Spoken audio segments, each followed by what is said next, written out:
بك من شر هذا اليوم وشر ما فيه وشر ما بعده. بسم الله.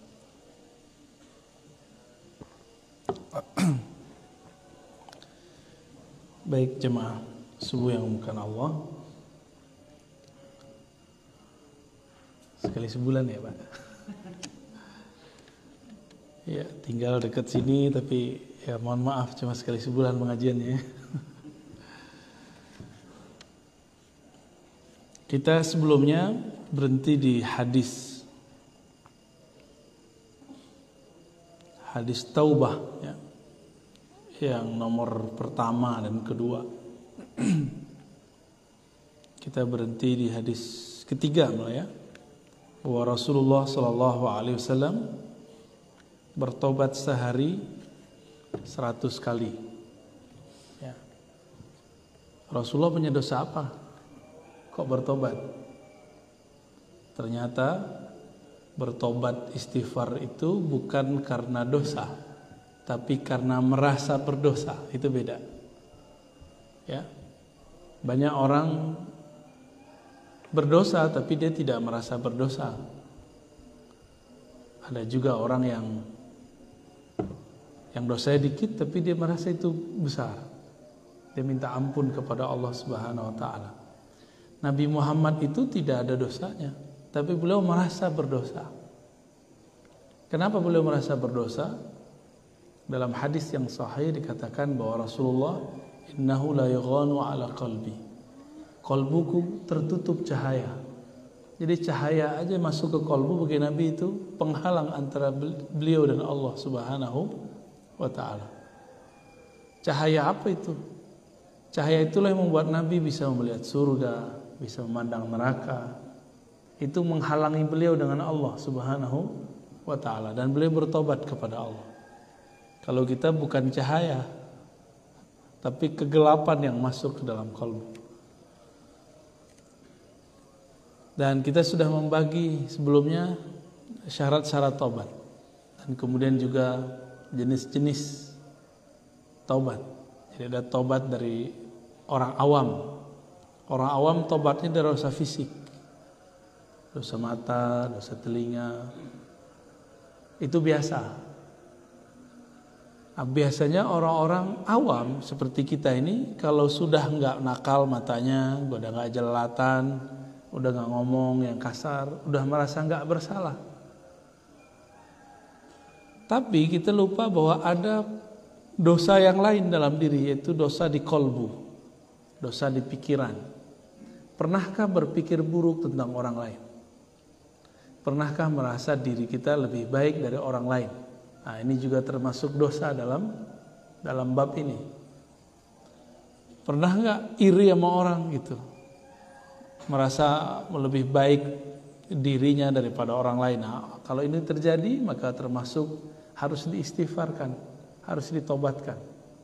Terbersit di hati, saya merasa lebih mulia dari tetangga, dari jamaah yang di samping.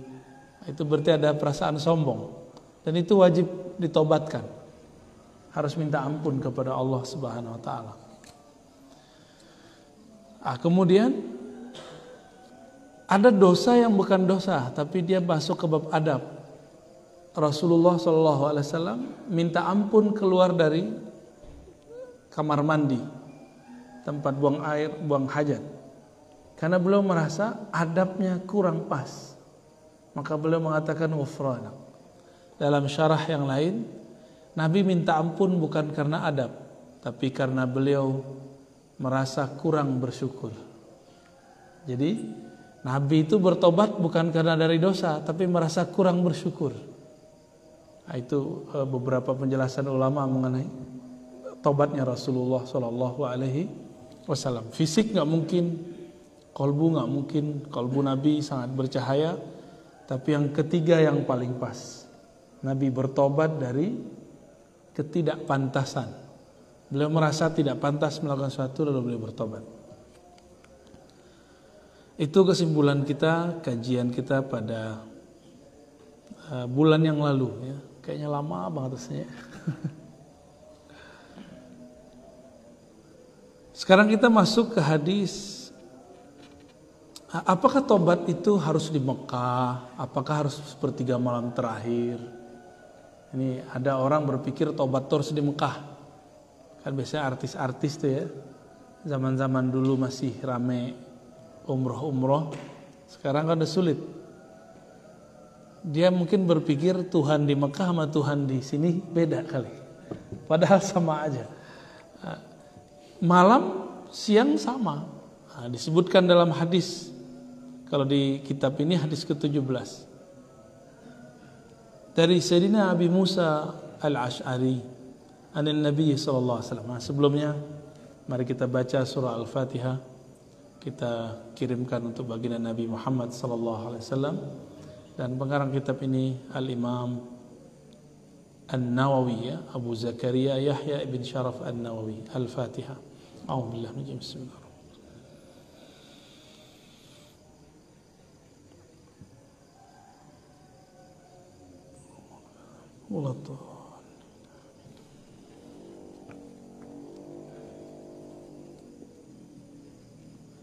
Abu Musa al-Ash'ari ini jidnya Imam Abul Hasan Ash'ari ya, yang disebut Imam Aqidah. Ini kakek buyutnya. Dari Nabi SAW bersabda. Nah, Nabi pernah menjelaskan apakah mesti siang, mesti malam, tidak. Inna Allah Ta'ala yabsutu yadahu bil-laili liyatuba musi'an nahar. Liyatuba musi'un nahar. Sesungguhnya Allah Ta'ala yabsutu yadah. Secara harfiah yabsutu yadah artinya membuka lebar-lebar tangannya. Tapi kan kita nggak boleh membayangkan tangan Allah. Maka cukup diartikan Allah membuka, memberikan kesempatan bil-lail, pada malam hari, liyatuba musi'un nahar, supaya orang maksiat di siang hari sadar. Gitu. Tobatnya malam hari. Wa yabsutu yadahu bin nahar yatuba musi'un laili hatta tatlu'a asy-syams min maghribiha. Begitulah selanjutnya Allah buka kesempatan rahmatnya pada siang hari supaya yang bermaksiat di malam hari pun sadar. Dan itu berlaku sampai terbit matahari dari barat. Ya, berarti sampai kiamat. Sampai kita sakaratul maut. Man taba qabla an tatlu'a asy-syams min maghribiha taballahu alaihi. Ya, selama belum sakaratul maut ya, belum terbit matahari dari barat, maka Allah terima taubat. Disebutkan di hadis berikutnya, innallaha yaqbalu taubatal 'abdi ma lam yughargir. Allah terima taubat hamba selama belum sampai nyawanya di yughargir. Yughargir itu orang yang ngos-ngosan karena sakaratul maut. Baru kemudian masuk ke hadis yang panjang ya, Zur bin Hubeish. Tapi ini nggak usah kita baca. Nah, ini masuk ke kisah yang sudah biasa kita dengar. Ada satu kisah yang sudah biasa kita dengar mengenai orang yang membunuh 799 orang lalu kemudian dia datang kepada Rasulullah. Ini kita bacakan hadisnya. Mungkin selama ini dengar dari ustadz, sekarang ini loh hadisnya ya. Ini ada dalam Sahih Bukhari dan Muslim, kalau di kitab Riyadhus Shalihin hadis nomor 20. An Abi Sa'd bin Malik bin Sinan Al-Khudri. Dari sahabat Nabi Abu Sa'id Al-Khudri, anna Nabi Allah sallallahu alaihi wasallam, Nabi Allah sallallahu alaihi wasallam bersabda ya. Kana fi man kana min qablakum rajulun qatala 99 nafsan. Dulu, ini Nabi cerita masa lalu. Nabi ini kan enggak pernah belajar tentang kitab-kitab yang lain. Maka ini dikabarkan atau Nabi diperjalankan ke masa lalu, maka beliau bercerita. Ya. Dulu kan belum ada sekolah hadis, Pak. Ya. Berarti Nabi diperjalankan oleh Allah ke masa lalu. Dulu ada seseorang rajulun qatala, membunuh 99 rajulan, membunuh 99 orang. Banyak apa dikit tuh? Banyak ya. Ada nggak dosa yang lebih gede dari itu? Sepertinya nggak ada lagi. Itu dosa paling besar, bunuh 99 orang. Ya. Bunuh satu orang aja udah nggak besar. Ini dia bunuh 99. Fasa'ala an a'lamin ahli al-ardi fadalla ala rahibin. Lalu dia bertanya kepada orang tempatan, adakah rahib, adakah pendeta, adakah ulama yang bisa menunjukkan jalannya untuk tobat? Fadalla ala rahibin. Lalu ada yang menunjukkan kepada dia mengenai seorang rahib. Nah, rahib ini orang yang tidak menikah, setiap hari puasa, makannya juga sangat sederhana. Ini disebut rahib. Jadi nggak ada apa-apanya Ustadz, imam masjid itu nggak ada apa-apanya, ya.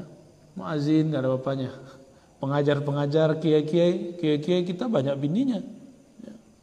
Ini nggak ada bininya nih. Ya. Rahib ini la yatazawwaj, tidak pernah menikah. Fa'atahu, lalu dia datang kepada si rahib, lalu mengatakan innahu qatala 99 nafsan fahal lahu min taubah. Jadi ada yang nunjukin kepada dia, wahai tuan rahib, wahai pendeta, wahai orang suci, kira-kira begitu. Ini orang datang mau bertobat, dosanya bunuh 99 orang. Fahal lahu min taubah, apakah masih ada kesempatan bertobat? Faqala la, kata si rahib, enggak. Berarti si rahib ini udah jadi panitia surga ya. Coba lihat. Jadi di riwayat lain itu si rahib ini mengatakan, 99 orang? Gitu.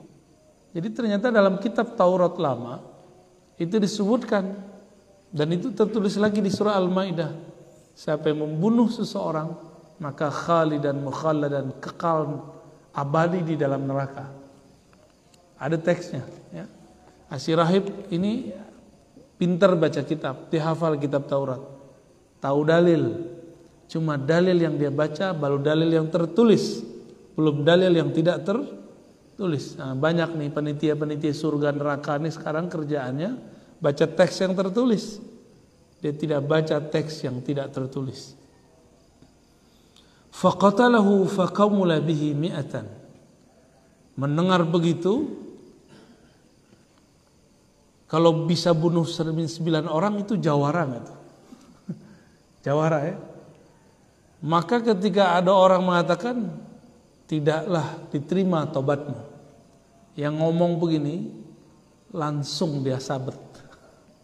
Ya. Langsung jiwa jawaranya keluar, melayanglah samurainya, pedangnya, terbunuhlah orangnya. Ya. Maka lengkaplah jadi berapa orang? Faqaumula bihi mi'atan. Maka lengkaplah jadi 100 orang. Adakah dosa yang lebih besar dari itu? Seumur-umur saya membaca kisah orang maksiat, itu nggak ada yang lebih besar dari ini. Kecuali di zaman abad-abad sekarang ya, ngancurin satu negara cukup pakai bom gitu. Jadi di zaman-zaman sebelumnya nggak ada, paling cuma satu kali sabetan ya satu orang mati. Berarti dia sudah membunuh orang berapa kali melayang itu pedangnya ya. Summa sa'ala an a'lami ahli al-ard. Habis itu sadar lagi. Nah, ada orang-orang begitu. Kalau dia lagi emosi, dia lupa apa aja, maka dia membunuh, merusak apa yang di depannya. Selesai, dia tobat lagi, dia kemudian sadar lagi. Pernah ketemu orang begitu nggak? Saya ketemu ada orang suka maling barang-barang mahasiswa, mulai handphone, duit, fulus, apa semuanya. Tapi kalau sudah habis, dia sadar lagi. Ada yang begitu. Ada yang sadarnya kalau udah ketahuan.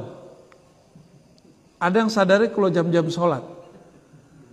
Ya. Datang ke saya terus ngomong, apakah ada salah orang tuaku sehingga aku begini? Saya nggak ngerti nih orang maksudnya apa. Padahal orangnya soleh, bajunya pakai koko tiap hari, ya, Dia tidak pernah celananya itu di bawah mata kaki tiap hari. Pakai sarung. Jenggotnya Masya Allah. Kalah jenggot saya, Pak. Kalau jam sholat masuk, dia jadi imam saya. Pertanyaan dia apa waktu itu? Saya ini orang kotor Ar-Razi.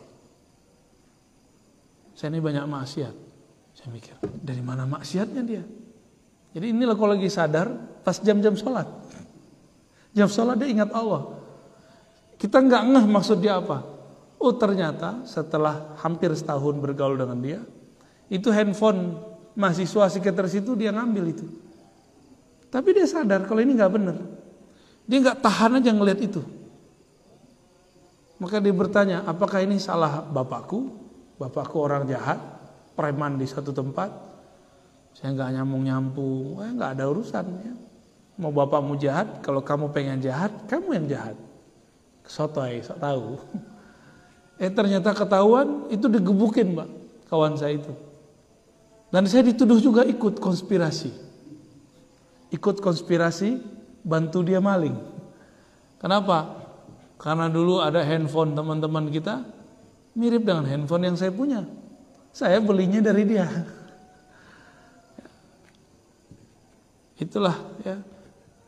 Jadi ternyata nggak ketahuan maksiat yang begitu dengan penampilan. Jadi jangan tertipu dengan penampilan, Pak. Penampilan saya begini jangan tertipu juga. Ngelihat ada orang yang soleh, belum tentu batinnya selamat. Ya. Belum tentu di depan orang soleh, di belakang belum tentu soleh.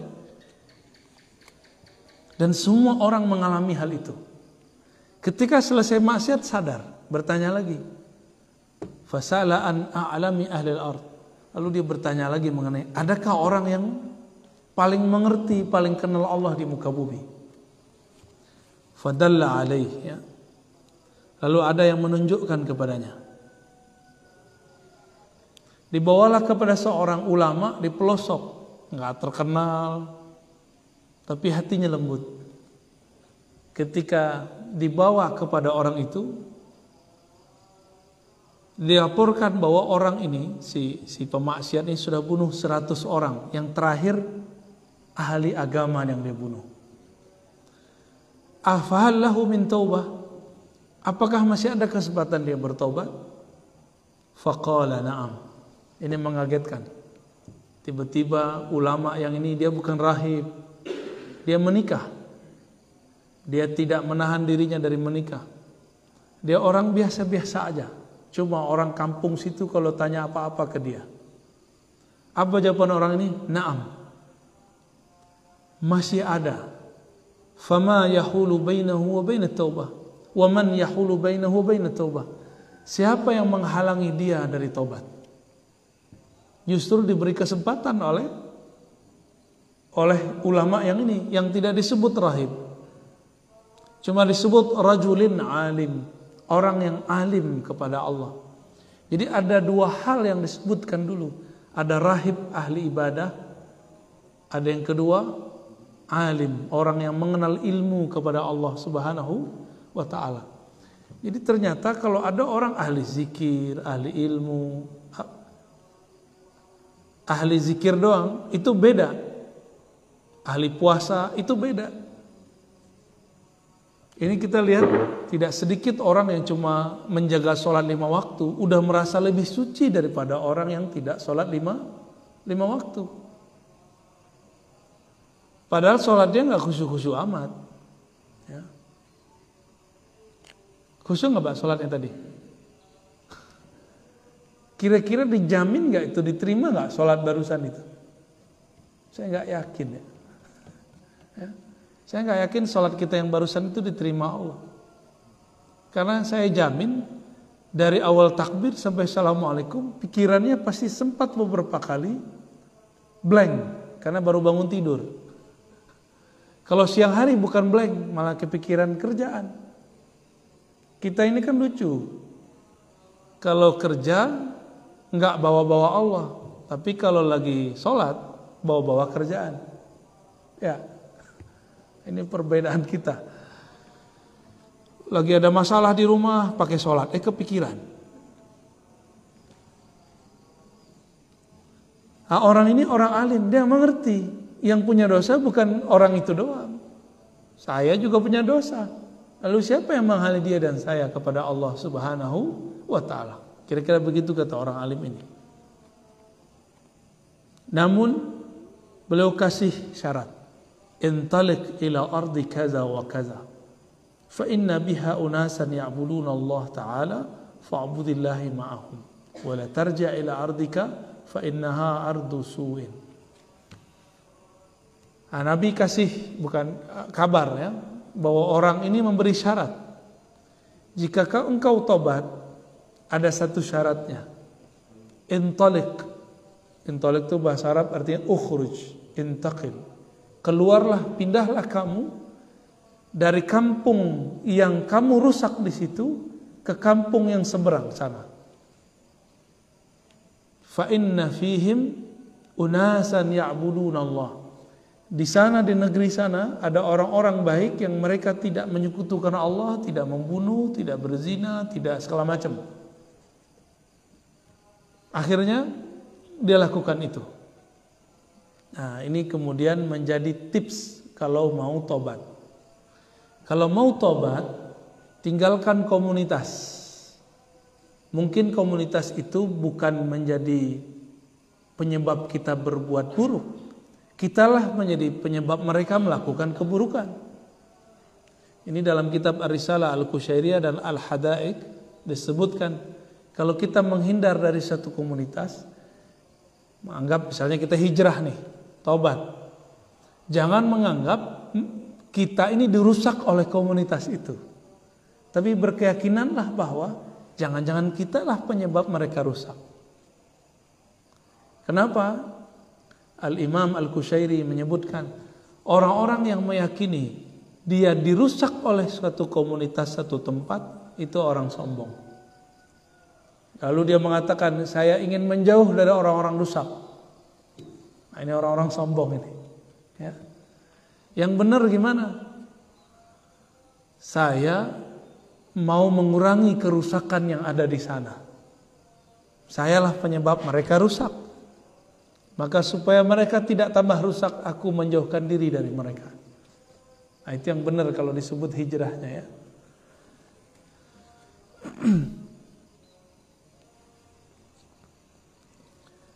Dan di tengah jalan, jalannya belum lama nih. Ini 100 orang dia bunuh. Mungkin umurnya sudah mulai tua nih orang. Tapi jawara udah tua, udah penyakitan, udah banyak tusukan di badannya. Belum sampai tengah perjalanan, tiba-tiba malaikat maut datang menjemputnya. Sejengkal lagi nyampe di tengah. Jadi antara dia dan kampung yang mau dituju udah sampai setengah tapi kurang sejengkal. Nah, begitu dalam hadisnya. Fakhtasamat fihi malaikatur rahmah wa malaikatul adzab. Maka berdebatlah di situ malaikat rahmat dan malaikat azab. Jadi ternyata kalau kita meninggal ada dua malaikat yang berebut, Pak.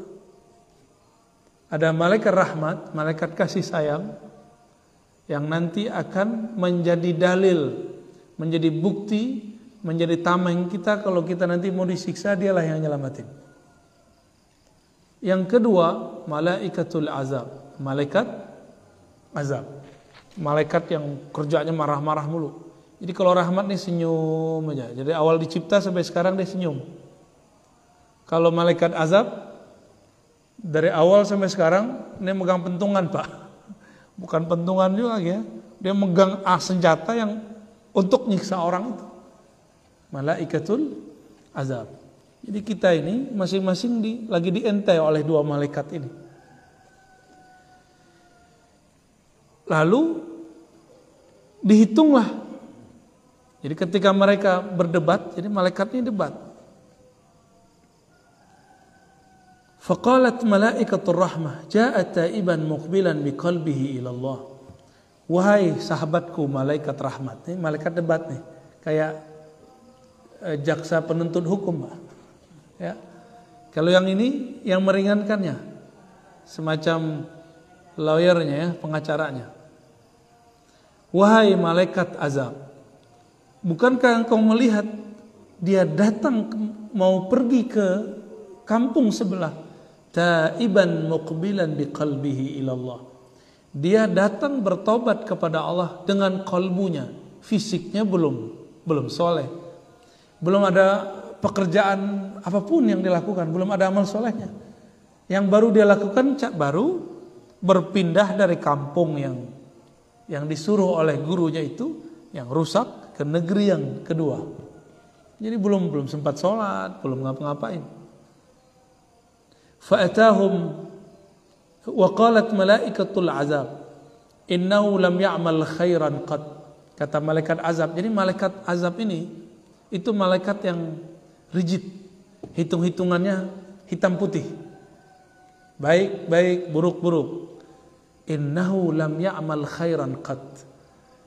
Orang ini belum pernah berbuat baik sama sekali, kata si malaikat azab. Jadi malaikat ini ngotot-ngototan juga, Pak. Kita kalau dengar berisik juga tuh malaikat ya. Fa'atahum malakun fi suratin adami faja'aluhu bainahum ay hakaman. Ini menarik nih. Ternyata malaikat ini terlihat oleh manusia. Jadi dulu di zaman-zaman dulu Allah izinkan dulu malaikat-malaikat itu unjuk gigi depan makhluk. Bahkan lebih dahsyat lagi, Allah kirim manusia sebenarnya dia malaikat. Ini ayat dalilnya. Fa'atahum malakun fi suratin adami. Lalu orang berdua ini, malaikat berdua ini dilerai oleh seorang manusia. Bayangin coba. Tapi sebenarnya dia malaikat. Jadi mungkin saja setiap hari kita jalan, Pak, hati-hati kalau jalan ya, berangkat kerja, pulang pergi. Siapa tahu orang-orang yang kita temui itu bukan manusia, tapi itu malaikat yang Allah serupakan dengan manusia. Itu bisa terjadi. Bahkan mungkin mirip dengan seseorang. Itu sangat mungkin terjadi. Ini dalilnya. Dan ini dalil Sahih Bukhari dan Muslim menunjukkan bahwa Allah jika berkehendak maka Allah izinkan malaikat menyerupai manusia. Dan manusia yang sebenarnya malaikat itu ingin melerai dua malaikat yang sedang berdebat. Faqala qisu ma bainal aradain fa innahu ayyatuhuma kana adna fa huwa lahu.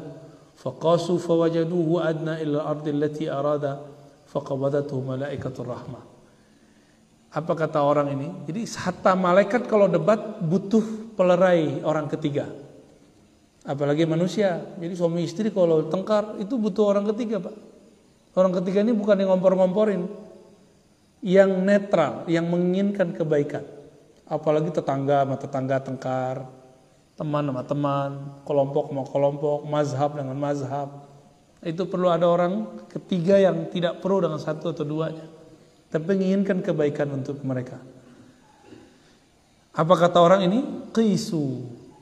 Hitunglah antara jarak dia berangkat dengan dia mau sampai. Deketan mana? Ke kampungnya atau ke negeri seberang? Sebenarnya kurang satu jengkal. Tapi bumi kan milik Allah. Allah memandang ke kalbu manusia. Innallaha yanzuru ila qulubikum. Allah memandang ke dalam kalbu. Di kalbu orang ini dia sudah dekat kepada Allah. Di kalbu orang ini rahmat sudah masuk ke dalam dirinya. Maka Allah lipatlah bumi, dipanjangkanlah sejengkal, dia dekat ke kampung yang dia mau tuju. Apa kata malaikat rahmat? Tuh kan, ini milik saya.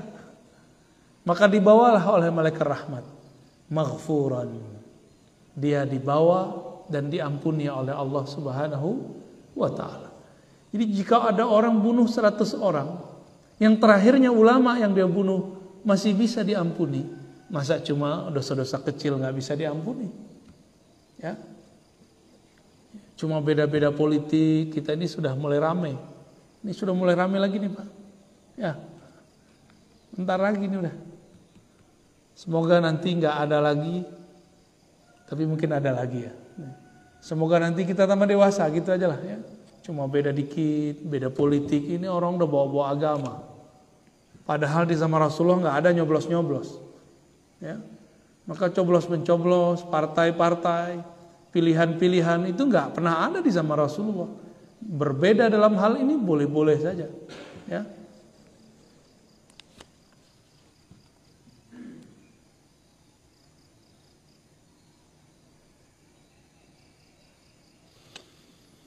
Jadi yang paling penting dalam pelajaran hadis ini apa? Ternyata tobat itu urusan kolbu. Karena dalam teks tadi disebutkan, wahai malaikat azab, kata malaikat rahmat, innahu, sesungguhnya orang ini, pemaksiat ini, jaa taiban biqalbihi ilallah. Orang ini dengan kolbunya datang kepada Allah. Allah itu lebih dekat daripada diri kita sendiri. Ya, aqrabu ilaina min hablil warid, lebih dekat bahkan dari urat nadi kita sendiri. Berarti Allah bukan di sini juga. Ya, lebih dekat dari itu. Nah, kenapa orang tadi, si rahib yang pertama, dia mengatakan tidak ada tobat bagimu? Karena orang ini merasa bahwa amal-amal yang soleh itu bergantung amal zahir. Sedangkan yang kedua mengatakan tidak ada yang menghalangi kamu dari tobat. Orang ini memandang bahwa untuk kepada Allah itu urusan kolbu. Nah, jadi ke depan kita kalau ngelihat ada orang maksiat, ada orang ya tidak benar, nggak boleh berprasangka. Siapa tahu sesaat setelah kita melihat dia menjadi orang yang taat. Di dalam kitab Al-Hikam dikatakan, janganlah putus asa orang yang bermaksiat. Siapa tahu itu akhir dari maksiatnya. Janganlah merasa sok suci orang yang beramal soleh. Siapa tahu itu akhir taatnya. Habis itu dia maksiat terus. Nauzubillah min dzalik. Kemudian ada kisah yang panjang. Ini kisahnya panjang sekali nih. Saya ringkas aja ya. Kisah mengenai pertobatan sahabat Nabi yang tidak ikut perang. Namanya Ka'ab. Ya. Ka'ab bin Malik. Beliau bercerita an takhallufihi an Rasulullah SAW fi ghazwati Tabuk. Dia bercerita bahwa dia tidak jadi ikut perang, berjihad waktu perang Tabuk. Ini perang yang sangat urgen. Kok ada yang mundur gitu. Lalu Ka'ab mengatakan, lam atakhallaf an Rasulullah SAW fi ghazwatin ghazaha qat illa fi ghazwati Tabuk. Sebelumnya aku tidak pernah mangkir atau tidak pernah menghindar dari perang apapun, jihad manapun. Selalu ikut berjihad bersama Rasulullah sallallahu alaihi wasallam. Kecuali satu perang, yaitu perang Badar. Beliau belum Islam waktu itu ya. Lalu beliau mengatakan bahwa di saat mau berangkat itu, dia kepikiran anak istrinya. Maka dia minta izin kepada Rasulullah. Wahai Rasulullah, izinkan aku sejenak pulang melihat rumahku. Rindu pulang kampung. Maka pulanglah dia sebentar. Pas nyampe di rumah, maklum, semua istri kan maunya suaminya di rumah. Benar gak? Ya, di rumah aja mas gitu ya. Itu normal, manusiawi, itu dari dulu sudah begitu. Ya. Gak nyaman kalau suaminya kelayapan kemana-mana, hatta walaupun hal-hal yang baik. Tapi beberapa keluarga saya juga heran, suaminya nongkrong di kafe gak apa-apa, tapi kalau suaminya pengajian baru apa-apa. Ini udah ketemu nih beberapa orang nih. Ada juga yang artis, ada juga yang mantan artis. Ada mantan artis. Ada juga orang-orang biasa. Kalau nongkrong, minum-minum, gak apa-apa sama bininya. Ya, bahkan nyabu dibiarin sama bininya. Tapi pas pengajian nggak tahu dalam pikiran istrinya apa. Saya nggak ngerti kan, nggak pernah jadi istri kita kan. Tanya aja ke ibu-ibu itu ya. Akhirnya beliau nggak tahan melihat anak istrinya ditinggal. Mulai terbayang menakuti dirinya. Ntar kalau saya mati anak istri saya gimana? Istriku jadi janda, anak-anakku menjadi yatim piatu atau yatim. Maka dia mager. Tahu mager ya? Malas gerak. Udah di rumah aja. Orang udah perang, jihad, ternyata menang. Pulang-pulang Nabi SAW bawa harta rampasan perang. Biaya perang itu gede. Maka dihalalkan di zaman Nabi Muhammad SAW. Kalau perang menang, bawa harta rampasan perang. Itu sebabnya para sahabat tuh sering mengalami pacaklik, sering mengalami kemiskinan. Kenapa? Biaya perang gede, gede sekali biaya perang itu.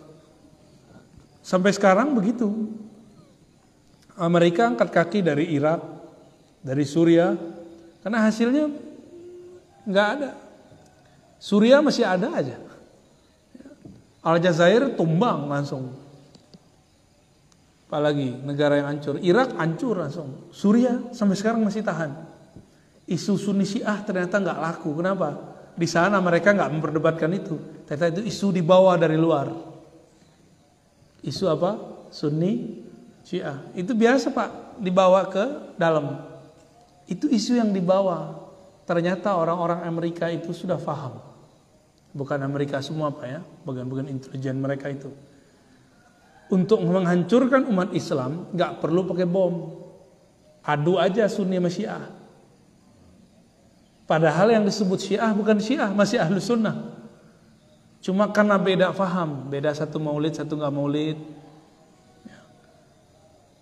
Itu aja beda-beda tipis aja tuh. Lalu dibuatlah data-data palsu. Oh perang beneran. Bahkan banyak yang dikirim. Saya ketemu juga mantan mujahidnya pulang Pak. Masih diterima, alhamdulillah masih diterima. Dia masih muda. Bapaknya mati di sana. Matinya bukan mati lagi perang. Jadi mereka ini merindukan ada kekhalifahan di akhir zaman. Mendengar ada Islamic State, negara Islam di Irak, di bagian tertentu di Suriah, maka diberangkat, dijual aset-asetnya. Sampai di sana ternyata tidak ada khilafah Islam yang dia lihat. Yang ada amburadul, yang ada rasis. Satu kali ada yang sakit di rumahnya itu, neneknya dibawa. Semua keluarga dibawa, berharap negara Islam membawa rahmat. Ternyata negara Indonesia ini sangat Islami. Cuma sarungan, ya. Itu aja bedanya. Islami, tapi pakai koplok, pakai kopiah hitam gitu, pakai kopiah-kopiah biasa. Islaminya ya beginilah Islami kita. Menurut dia negeri ini tadinya gak Islami. Ternyata pulang dari sana dia merasa negeri ini sangat Islami. Jadi lagi sakit salah satu keluarga, ayahnya keluar cari obat. Sampai di luar ditembak. Tidak tahu siapa yang nembak. Pulang-pulang cuma namanya. Jadi udah sehari nggak balik-balik, keluarlah anaknya, ternyata bapaknya terkapar nggak jauh dari situ, udah mati. Nauzubillah min dzalik. Jadi kadang-kadang udah itu kan keluarga besar itu, bapak, ibu, anak, selevel orang tua masih nggak mengerti bagaimana yang disebut negara Islam. Ya. Indonesia bagi saya termasuk negara yang sudah lumayan banyak lah Islaminya. Bapak ibu ini kalau nikah pakai KUA nggak? Ya, Islami nggak tuh? Urusan haji yang paling rapi di dunia itu negara Indonesia. Salah satunya. Malaysia juga bagus tuh ya. Tapi antri di Malaysia sebelum pandemi sudah 70 tahun. Kita antrinya masih 10 sampai 15 tahun sebelum pandemi. Sekarang saya nggak tahu deh. Ya, sekarang mungkin udah puluhan tahun kali. Dan mungkin kita nggak sempat kali Pak. Sebagian besar kita sudah meninggal duluan. Baru bisa pergi haji umroh. Jadi jangan berpikir negara disebut negara Islam belum tentu Islami. Negara Islam itu bukan nama. Islam itu satu sikap, ya. Dan itu butuh proses yang panjang, ya. Ka'ab ibn Malik pulang melihat, ya, bukan pulang, ya, dia kemudian melihat Nabi SAW pulang membawa harta rampasan perang. Di saat itu ternyata ada 2 orang lagi yang nasibnya sama dengan dia. Mau perang, mau jihad, mampir ke rumah gak balik-balik. Ini ada 2 orang lagi, berarti dia berapa? Dia bertiga. Lalu ada 50-an orang yang tidak pernah ikut penataan perang, tapi datang bersama mereka bertiga. Berarti sekitar 53-an. Ini perkiraan angka-angka kita berdasarkan hadis ini. Yang 50 orang ini tidak ada perasaan malu. Jadi ketika datang Nabi bawa ghanimah, rampasan perang, itu ia meminta, mereka meminta bagian, minta bagian supaya diberikan harta rampasan perang, padahal nggak ikut perang. Apa kata mereka? Wahai Rasulullah, kami ini sakit, punggungku sakit, badanku sakit, kayak gitu. Oh, macam-macam buat alasan. 50 orang itu lebih. Mereka kemudian diberikan oleh Rasulullah kelonggaran dan diberikan harta rampasan perang. Tapi yang 3 ini enggak ngomong. Wahai Rasulullah, kami tidak ikut perang. Mohon ampunkan untuk kami. Alasannya apa? Enggak ada alasan, wahai Rasulullah. Polos. Yang bertiga ini polos. Kami tidak perang karena kami memang tidak perang, wahai Rasulullah. Jadi kata Ka'ab, itu yang 50 ternyata orang-orang munafik. Ternyata orang-orang munafik. Kalau lagi nggak berbuat apa, alasan banyak. Maka coba cek, ya, ciri-ciri orang munafik itu banyak alasan. Jadi kita kalau salah aja, ya, nggak usah banyak macam-macam alasan. Salah katakan, ya Rabb, asaituka, aku bermaksiat durhaka kepadamu. Kenapa? Ya karena aku seorang hamba yang bodoh, yang banyak maksiat, yang kotor. Disebut begitu aja. Gak usah kemudian kita merasa menyalahkan siapa-siapa. Ini ada artis baru taubat nyalahin musiknya, ya. Itu kan childish, Pak. Dia yang maksiat, yang dia salahkan apa? Musik. Lah musik kan nggak bernyawa. Lebih hebat handphone kali bikin maksiat daripada musik. Kalau mau tobat sekalian dari handphone, dari TV. Benar nggak? Yang bikin kita maksiat lebih banyak handphone kita. Ternyata itu cara menutupi aja. Ada sesuatu yang ditutupi, ya. Ada orang nih tengkar, yang dia salahin siapa? Ini suami istri nih tengkar. Ini bapak ini kan suami istri nih. Tengkar di rumah, nyalain siapa? Pasti nyalain pasangan.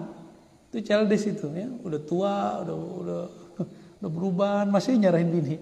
Istrinya nyarahin suaminya. Itu childish. Orang kalau lagi tengkar itu tiba-tiba jadi anak-anak, ya. Dan secara psikologi orang kalau lagi tengkar nggak akan pernah mendengarkan kata-kata orang yang dia lagi sekolah itu. Jadi nggak bisa masuk. Itulah dalilnya kenapa mesti ada orang ketiga. Ka'ab bin Malik mengatakan, lalu Nabi bersabda, ya sudah, tunggulah ketentuan Allah kepada kalian bertiga. Adapun yang 50-an orang tadi, seperti tidak ada masalah. Mereka mengira Rasulullah tidak dapat wahyu, tidak bisa mengetahui isi hati orang dengan izin Allah. Rasulullah mengerti, tapi Rasulullah tidak boleh berhukum kecuali dengan hukum zahir. Jadi kita ini tahu isi hati orang, kita nggak boleh menghukumi isi hati orang. Ini Rasulullah adabnya begitu. Akhirnya 3 orang sahabat ini dipisahkan dari istrinya dan tidak disapa. Mulai dari hari pertama Nabi mengatakan, tunggu ketentuan Allah untuk kalian. Ternyata wahyu belum turun-turun. Apa kata Ka'ab? Aku masih menguatkan diriku datang ke masjid. Di masjid tidak ada satupun yang jawab salamnya. Gak ada satupun yang memandangnya. Ketika Nabi ta'lim, Nabi tidak mau melihatnya. Maka dia menunduk. Di saat dia menunduk, Nabi melihatnya. Dia merasa diperhatikan Nabi. Ketika dia naik, Nabi pura-pura gak ngeliat dia. Begitulah selama hampir 40 hari. Di riwayat lain disebutkan, tapi gak disebutkan di sini. Ka'ab ini didatangi oleh utusan Kaisar atau Raja Persia. Kaisar Rom atau Raja Persia. Diminta untuk menjadi panglima di kalangan mereka. Itu surat datang, itu hari ke-40.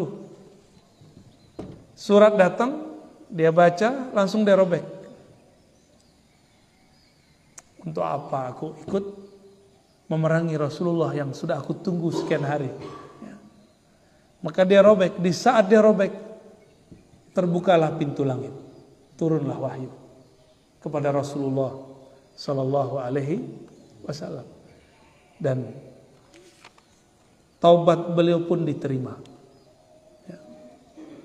Faji'tu amsi hatta jalastu baina yadayhi.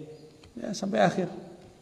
Dan dikatakan bahwa Allah menerima taubatmu wahai Ka'ab. Dan di sini terlihat bahwa taubatnya para sahabat dulu rata-rata satu dosa 40 hari taubat. Dulu.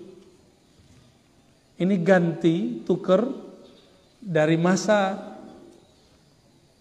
Sayyidina Musa, Bani Israel, kalau keliru salah bunuh diri. Kalau di zaman Nabi Muhammad SAW dikasih kesempatan 40 hari. Ini zaman sahabat. Lalu turunlah ayat itu, laqad taballahu 'alan nabiyyi wal muhajirin wal ansar alladzina ittaba'uhu fi sa'atil 'usrah. Ya. Ada 3 ayat, bahkan 5 ayat turun surat At-Taubah. Nah, berdasarkan ayat ini Allah kemudian menerima taubat daripada Ka'ab dan 3 orang yang bersama dengan dia. Bahkan disebutkan wa 'ala salasatil ladzina khulifu, ya. Bahkan terhadap 3 orang yang membelot tidak ikut berperang, itu diterima tobatnya. Cuma 40 hari enggak disapa, dipisahkan dari istri, dipisahkan dari anak. Kalau ngomong enggak boleh dijawab. Dikucilkan. Gimana kira-kira? Itu siksaan luar biasa bagi Ka'ab. Tapi dia sabar. Dia digoda untuk menjadi jenderal, menjadi musuh, menjadi dapat fasilitas, dia nggak mau. Ya. Inilah Ka'ab bin Malik dan 2 orang atau 3 orang sahabatnya. Tobatnya diterima, tapi prosesnya lama ya. Kenapa 40 hari? Karena mangkir dari jihad itu dosa besar. Itu dosa besar. Karena 2 aja, munafik, mukmin, munafik, mukmin. Untuk membersihkan diri seseorang dari kemunafikan butuh 40 hari.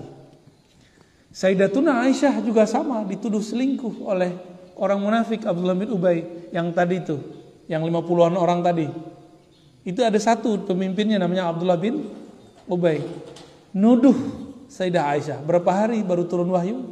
40 hari. Sama 40 hari juga.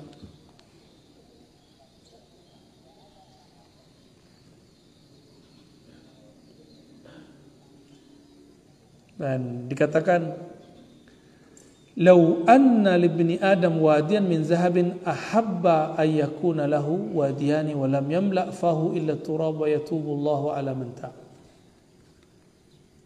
Ini babnya sudah nambah dikit ya, tapi ini masih satu tema. Ini dosa batin, dosa tamak. Tidaklah manusia mempunyai emas 2 gunung atau 2 wadi. Wadi itu artinya lembah. Kecuali dia pengen nambah lagi. Makanya Bapak coba rasakan dulu pengen punya rumah. Dapat rumah, pengen nambah lagi. Ngerasa rumah sempit. Punya mobil. Dulu sebelum punya mobil paling punya motor. Habis punya motor, anak nambah. Ya Allah, kalau udah begini gak muat nih. Gitu gak? Habis punya mobil, pengen ganti mobil. Habis ganti mobil, pengen ganti mobil. Oh, udah begitulah sampai nanti. Tapi apa kata Nabi? Wala yamla fahu ila turab. Mereka tidak akan puas sampai nanti puasnya dengan tanah. Maksudnya mati. Wa yatubullahu ala man taba. Allah terima tobat orang yang bertobat. Ini maksudnya tobat dari dosa tamak. Jadi ada dosa yang zahir, ada dosa yang batin. Ini dosa dari tamak. Pernah tobat nggak dari tamak? Kita ini tamak semua Pak, jujur aja ya. Coba kita kalah loh sama kucing, mohon maaf sama anjing. Itu si guguk, kalau sudah kenyang, dia bawa nggak makanannya ke kandangnya? Nggak pernah. Nggak pernah si guguk itu bawa nyimpen makanan untuk besok tuh nggak pernah. Kalau kita nyimpen di kulkas, ya, bener nggak? Wah itu masih biasa. Kita nih nyimpen dalam ATM. Lebih dahsyat tamak kita ini. Oh Ustaz, ini bukan untuk tamak, ini untuk persiapan masa depan. Ya itu ngeles aja. Bilang aja tamak. Dulu pikir. Coba kalau dalam ATM ada 10 juta, masih muda. Pas sudah menikah, ya Allah, coba kalau di ATM ada 100 juta. Ya, begitulah terus, gak akan puas. Kalau saya punya 100 juta nih, saya bantu nih tetangga nih. Saya bantu nih orang-orang di sekitar nih. Dulu pas sudah ada 100 juta, bantu gak? Berbagi gak? Malah tambah pelit. Ya. Itu banyak Pak, orang-orang yang butuh sekitar kita. Berbagilah, ya. Jangan numpuk-numpuk terus. Rezeki kita bukan yang kita tabung, rezeki kita makan. Rezeki kita yang kita beri ke orang. Jadi kita kalau memberi ke orang itu rezeki kita di akhirat. Jadi sebanyak apa kita memberi untuk orang lain, sebanyak itulah rezeki kita nanti di akhirat dikalikan oleh Allah Subhanahu wa taala. Coba biasakan tiap hari memberi, ngasih. Sampai jadi watak. Nah, orang-orang beginilah yang akan dipanggil nanti di depan pintu sorga. Pintu sorga itu gede sekali, itu ada 8 pintu. Dan di situ ada malaikat bacain nama. Pak RT, nggak kesebut Pak, paling namanya disebut. Pak Fahmi, nama jasadnya. Ada nama ruhani yang juga dipanggil. Jadi kloter pertama itu dipanggil orang yang mengenal dirinya dan dia tahu nama dirinya di hadapan Allah. Di Asmaul Husna ada namanya. Nama yang mana dia punya? Itu yang dipanggil oleh Allah. Kalau dia ahli sedekah dipanggil dari pintu sedekah. Tetap dipanggil dengan namanya. Jika dia ahli sholat dipanggil dengan sholat. Tapi saya yakin ini sholat kita nih gak pantas itu dipanggil nih. Ya, sholatnya gak khusyuk soalnya. Ya. Yang khusyuk itu Sayyidina Abu Bakar As-Siddiq. Dia paling tulus, sholatnya paling khusyuk. Semua hartanya diserahkan ke Nabi untuk perjuangan Nabi Sallallahu Alaihi Wasallam. Ada nggak orang begitu sekarang? Nggak ada. Kita ini kalau punya guru, punya syekh, punya kiai, kita bantu sebentar aja, kita udah ngerasa berjasa.